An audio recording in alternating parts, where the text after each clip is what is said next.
Dr. Ted George, a psychiatrist and the author of Untangling the Mind, Why We Behave the Way We Do, is joining me today. Thank you so much for sitting here with me today. I have a lot of questions we can dive deep into. All right, well, I'm looking forward to it. Yeah. So my first question is, can you tell me a little bit about your journey into medicine and why you got into psychiatry? All right, well, that's a good place to start. And, as I was thinking about it, when you sort of gave me some outlines there, I remember back to being in high school. And I met with my guidance counselor, and I was applying to colleges, and he said to me, he says, "What do you want to do?" And I remember saying, well, there's so many interests that I have. Mm-hmm. And at that time I don't know whether you'd call it an entrepreneur, but, I had started this little business in the summers where I painted houses, and I had worked with this carpenter, and I said, well, all these things I really love, I'd like to do it. And then he said to me, he says, is that something you'd want to do for the next 30 or 40 years? Mm. And I found that to be sort of an interesting question because, you have a lot of choices that are in front of you, but then what does it look like to follow those out? Yeah. And then I was in my residency and, you're trying to figure out, okay, what am I going to do with my life now? I'm finishing up my residency, I'm getting out into practice, what am I going to do? And my professor said to me, he says, what's going to give you the most room to run? Mm. And so I found those two questions to be sort of helpful as I, went out into that world. Yeah, that's really interesting. I learned a lot. So what are some of your main tasks and responsibilities at work? So anyway, I take care of a host of patients. Mm. And, I was just thinking about, okay, well, so you admit a patient to the hospital. Mm-hmm. Why are you here? Mm. Why do you come now? Tell me about the things that, you're the most concerned about.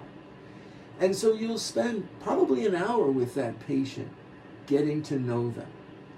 And so that's one thing. Then, you see patients in follow-up. And so some you've placed on medication, you want to see, okay, are you tolerating the med? Is it helping? Others, you're helping them to work through issues that they're dealing with in their life. Mm-hmm. And, I find it to be enjoyable mm-hmm. because, you're getting to know somebody. Yeah. So would you say, as a psychiatrist, you get to know your patients a lot better than other doctors in the medical field? Well, I suppose, it's at a different level, I think. Most of the time, and I did train in internal medicine first. Mm-hmm. So, I understand that world. Mm-hmm.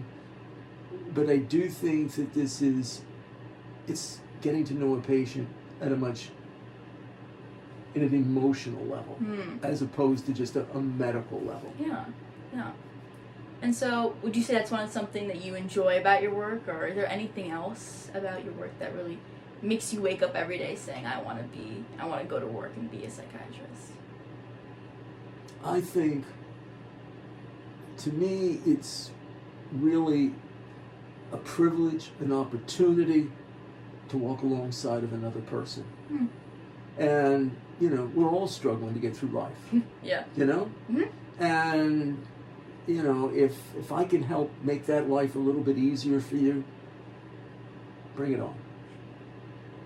That's pretty powerful. And so, kind of on the opposite hand of that, what parts of your work frustrate you? Well, I think fundamentally, I'm a dreamer. I'm always dreaming.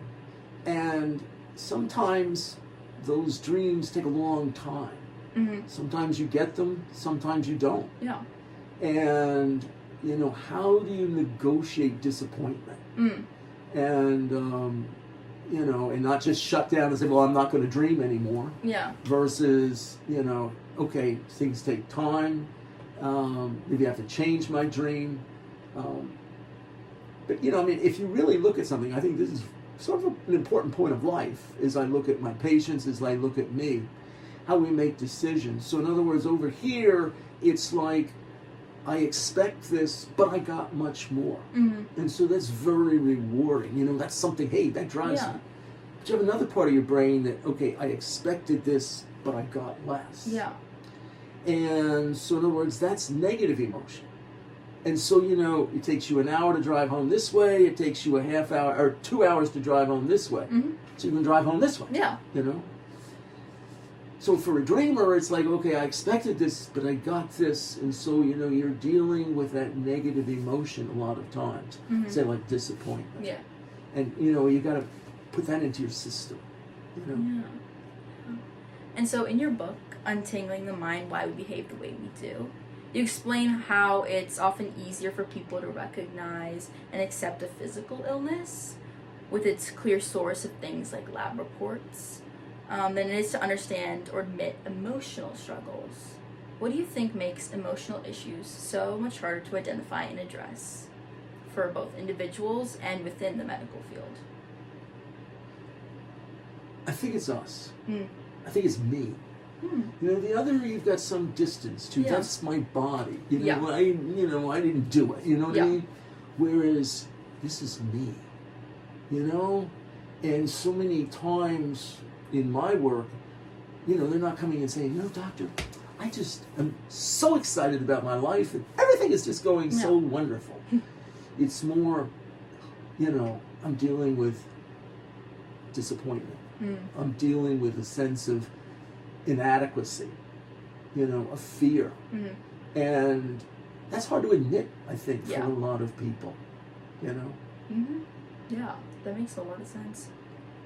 Were there any expectations in your own career that kind of turned to be different from reality? Maybe good, maybe bad, and how did you handle those disappointments? Well, I mean, as I said, you know, I mean, you know, I'm always interested in, I studied domestic violence, or, you know, I've had an interest in domestic violence for 25 years. And, you know, I've written on this, you know, I've talked about it in my book. I think this is something that we really need to address in the medical community. Yeah. And how do you do that? How do you get an idea? How do you get, you know, your preliminary findings and impressions and, you know, a way forward out into the world to make a difference? And so I think, you know, that to me is one of those challenges. Yeah. Wow. And how have you seen the field of psychiatry evolve since you first started? You know, it's another interesting question. So when I first started, you know, you saw patients usually for 45 minutes, and, you know, it was, you know, that kind of a world. What happened was they changed, insurances changed, and you had a lot of HMOs that came in. So in other words, what they did was they said, you know, hey, we'll pay you so much to see a patient 45 minutes, say $100 back then, okay? And if you see them 15, we'll pay you $60. So in other words, psychiatry tended to, you know, well, I'll see people for 15 minutes and see 4 of them in an hour, and you know, we'll have social work and we'll have psychologists or other people see them for these longer times, and we'll pay them less. So in other words, you know, I mean, it's like that really shifted a lot of the medicine that was there. And then I think that the computer has changed things. And, you know, I know myself, you know, you go to see a doctor and they'll be sitting at a computer writing, answering questions. But there's something that's missing in terms of, you know, really interacting with that patient. Yeah. And, you know, for me, it's like I don't do that. You know, I may write a note, but I think there's a little bit more of a connection that you've got there. And for me, this is extremely important. And, you know, it's just my personal observation, but I think sometimes doctors get burnout. Mm-hmm. And for me, taking care of a patient is very selfish. Because, you know, you want to get back. Mm-hmm. And I think when a patient walks away and says, that doctor cared about me, you can feel that. You know, as opposed to, yeah, I saw a patient, they saw me, you know, it was, but, you know, it was like, no, that guy cared about me. And that gives me a sense of, that was good. I'm glad I saw them. You know what I mean? Mm-hmm. So in other words, and it doesn't take long. How's your family? How's your job? What's the biggest thing you're dealing with today? You know, it's kind of hard times. You know, how's it going for you? Mm-hmm. It takes 15 seconds. Mm-hmm. You know? But it makes all the difference in the world in terms of that getting back. Yeah. And so you kind of mentioned, like, how it's hard to kind of bring up difficult topics like domestic violence. How have you seen, like, normalization of talking about topics such as, like, mental health really help you in psychiatry? Has it helped? Help me out again with that. How is, like, the way we talk about mental health is definitely a lot more different than how we have in the past. It's a lot more normalized. People bring it up a lot more. Do you feel like it's easier to talk about that in psychiatry, or how has that changed in psychiatry? I mean, for me, it's always been the same. Mm-hmm. You know, I mean, Yeah. it's you know, that hasn't changed. You know, I think, you know, how do you see it? And I mean, maybe that's the question you're asking. Yeah. And, you know, when I first started in medicine, you know, I sort of looked at psychiatry as the black sheep of the family. Mm-hmm. You know, I mean, those days, and I imagine it's still the same, it was, you know, medicine, internal medicine, and surgery. I mean, those were the two big services that, you know, you would go in, you would train in, and then there was psychiatry. And so in other words, you know, I remember talking to the mentor that sort of got me interested in psychiatry. And I said, well, you know, I'm never sure that, do people get better? And he said, well, do they get better in medicine? And I mean, if you think about it, you press every field and it has its limits. Mm-hmm. You know, I mean, you can have end-stage cancer. Mm-hmm.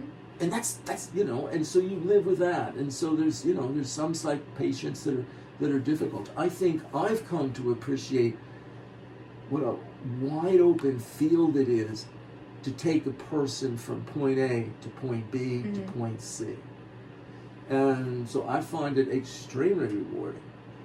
And I think another thing that, you know, has been of real interest to me is to ask questions. When I started my career a long time ago, I had a patient that said to me, as I was walking out the door, and he said to me, he says, doctor, sometimes I'm afraid I'm going to lose control and I'm going to hit my children. I didn't know what to say, you know? And so that started a career of trying to ask questions to take you to new places to find answers. Wow. And that, to me, is the exciting part of my career. Yeah. You know, why did you do that? Mm-hmm. You know, I mean, you're drinking alcohol and you see what it's done to your body. You know, you've got bad liver. You know, you've ruined your family. You've lost your job. Why did you go do that again? Mm-hmm. And, you know, instead of getting mad at the patient, you get intrigued by that patient. Huh. You know? Yeah. And it takes you to new places to try to find that answer. And for me, one of the things that's been important is to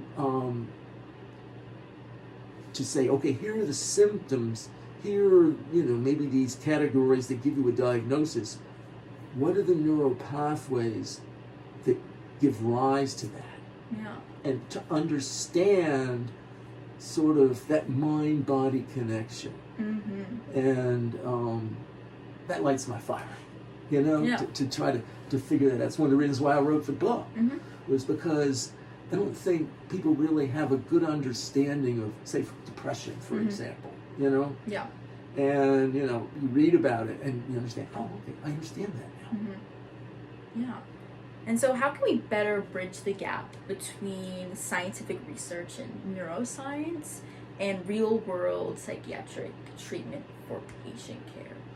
Well, and I think I sort of just touched on that one, but I think, you know, it's understanding it. Yeah. You know, for me, where I can make huge jumps is to look at animal research. Yeah. You know? And so, in other words, you know, you've probably heard of fight and flight. Yeah. But what do you do with that? What did you do with it? Yeah. And so, in other words, you know, where I got interested in it when I was studying domestic violence, you know, or thinking about domestic violence. And so, in other words, what I came to hear that was so fascinating to me was that you have this big man, little woman, and in there, when he's talking about it, he said, I felt afraid. And I said, really? I wasn't expecting that. How would you be afraid, you know? And so, in other words, it took me years to really put that together, you know, because it's such a different concept than you wouldn't expect, you know. Yeah. What's he afraid of? And so, in other words, then I saw it as defensive behavior. And so then I go to the animal literature. And so, in other words, what is defensive rage? You know, how do we understand it? Yeah. And so then, you know, I read about research with this guy, Alan Siegel, where he has cats. He loves cats, okay? So he would go into this structure in your midbrain. It's a tiny little structure called the perioctaductal gray, PAG. It's only 10 millimeters by 5 millimeters. Nobody's ever heard of it. Yeah. But if you look at it, everything comes through there. And so, in other words, when you go in and you stimulate this just little group of neurons in a cat, you get the Halloween cat. Tail comes up, fur stands up, hisses, you know, Yeah. gets you. That to me is domestic violence. So in other words, now I link it to that structure, you know? And then you look at it and you say, okay, well, how does that get controlled? So then you start to look at, okay, what are the effects of trauma in your life? What does that do to the nervous system? And so it decreases connections between the cortex and your amygdala, and it allows you to get to the PAG inappropriately. And so then you start to have these rages that are there. Does that make sense to you? Yeah. Yeah. That to me is exciting. Yeah. That's a really cool example. Yeah. And so in other words, you know, we have so much interest now in violence, you know? Yeah.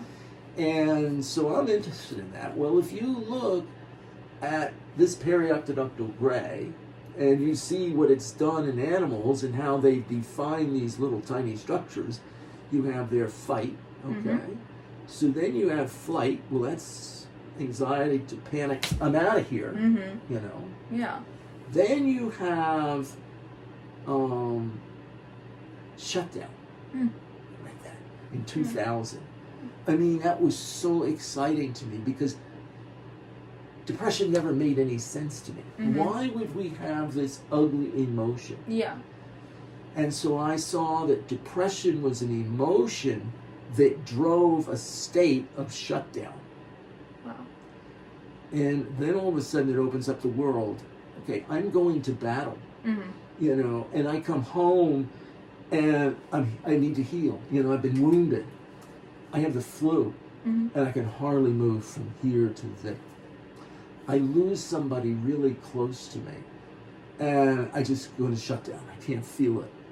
So in other words, it has a purpose, you know? So it's to heal, to be able to, you know, get through something. That to me was the world. Then you come down here, and then you have predatory aggression, okay? So in other words, whole different kettle of fish. Mm-hmm. You go in there and you stimulate that in the cat, and the cat becomes very quiet. Doesn't want anybody to know that it's there. Mm-hmm. Slinks down, breathing slows down, hearts, everything. It pounces on the bird. So now you see defensive and offensive aggression. Yeah. It fascinates me. It's a whole Yeah. spectrum, huh? Yeah, you define it, and all of a sudden, now I begin to understand you. Oh, yeah.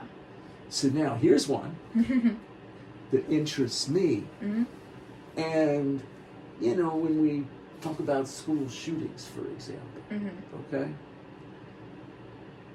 I think a lot of times there's a switch that takes place from being really extremely angry to all of a sudden, I'm going to get you. Mm-hmm. You know, and Yeah. that shift, it goes into more a predatory, I'm going to do this. And it's thought out, and it's cognitive. The other is an reaction, it's immediate. Mm-hmm. This one now is, I think about it. It gains a sense of control. Yeah. And, you know, I mean, to me, I think, you know, we need to understand each other. You know, Mm-hmm. it's not like this is some great mystery.